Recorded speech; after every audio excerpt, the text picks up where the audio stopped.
In the secluded French village of Velour Hollow, nestled deep within the Ardennes forest, the air always seemed thick with unspoken fears. Every corner of the village held secrets, and every shadow whispered of Margot la Noir, Margot the Black. To outsiders, it was just another quaint settlement, but to the villagers, it was a place haunted by a legend too dark to ignore. Chapter 1: A Whisper of Doom. Long ago, Velour Hollow was not just a village. It was a thriving sanctuary, its people protected by the deep forest. Margot was the heart of that sanctuary. Her herbal remedies could cure the sick and mend the broken, earning her respect far beyond the village. But admiration can turn to jealousy, and beauty can be a curse. Margot's radiant presence drew the attention of Lord Émile Duval, a man whose cruelty knew no bounds. When Margot spurned his advances for Alain, a simple woodsman, Émile's charm turned to venom. His words dripped with lies, weaving tales of Margot's supposed witchcraft. The villagers, once grateful, now afraid, began to eye her with suspicion. Whispers became accusations, and soon Margot's name was spoken only in fear. Then came the stormy night when the village's darkest act unfolded. Rain fell in relentless sheets as a mob, led by Émile, dragged Margot from her cottage. The thunder seemed to echo her screams, and the lightning revealed the hatred in their eyes. They bound her to a stake in the square, their torches casting wild shadows. Margot's pleas fell on deaf ears. As the flames roared to life, her voice cut through the chaos, a curse that would outlive them all. Your children will weep, your bloodlines will rot. When the moon bleeds, I shall return. Her words, filled with a chilling certainty, froze even the most zealous in the crowd. They claimed to see her face in the flames, eyes glowing crimson, a promise of vengeance etched into the night.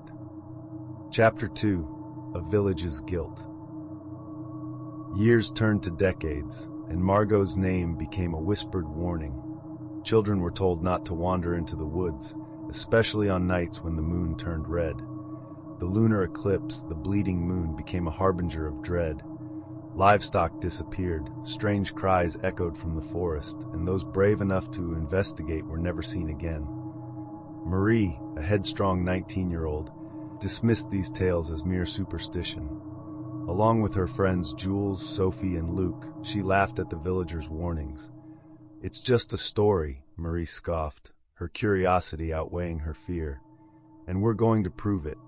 Chapter 3: Shadows Among the Trees. The forest was eerily quiet as they ventured in, their flashlights slicing through the oppressive darkness. Yet the deeper they went, the more it felt alive, as if the trees were watching. Jules stopped abruptly, pointing at deep gouges in the bark of a tree. "What could have done that?" he asked, his voice trembling despite his bravado.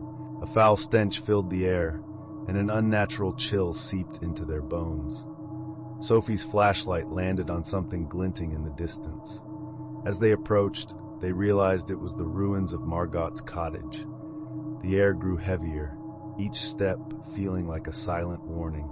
In the center of the ruins stood a cracked stone altar, and atop it lay a black rose, its petals unnervingly fresh. "This place feels wrong," Sophie whispered, her voice barely audible over the rustling leaves. Suddenly their flashlights flickered, plunging them into near-total darkness. A guttural voice broke the silence. "Who dares disturb my rest?" They froze as a figure emerged from the shadows. Margot's translucent form loomed before them, her eyes glowing with the same crimson fire described in the villagers' tales. "You are the children of the cursed," she hissed, her voice filled with centuries of pain and fury. "And you will pay." Chapter 4: The forest turns. Panic set in as the forest seemed to come alive. Branches clawed at their clothes, and the path they had followed vanished, as if the woods themselves conspired against them. Luc, lagging behind, let out a blood-curdling scream as unseen forces dragged him into the darkness. His cries were abruptly silenced, leaving only the sound of rustling leaves. "We have to go back," Sophie sobbed, but Marie shook her head. "No, if we run, she'll pick us off one by one." We need to face her. The group pressed on, but the forest's oppressive presence only grew. Sophie vanished next, her scream echoing for a heartbeat before being swallowed by the silence. Desperation clawed at Marie and Jules as they stumbled back to the ruins. Chapter 5: The Final Confrontation. Margot awaited them, her form now towering and grotesque. "You cannot escape," she intoned. "Your blood will water the earth, and my vengeance will be complete." Marie's mind raced.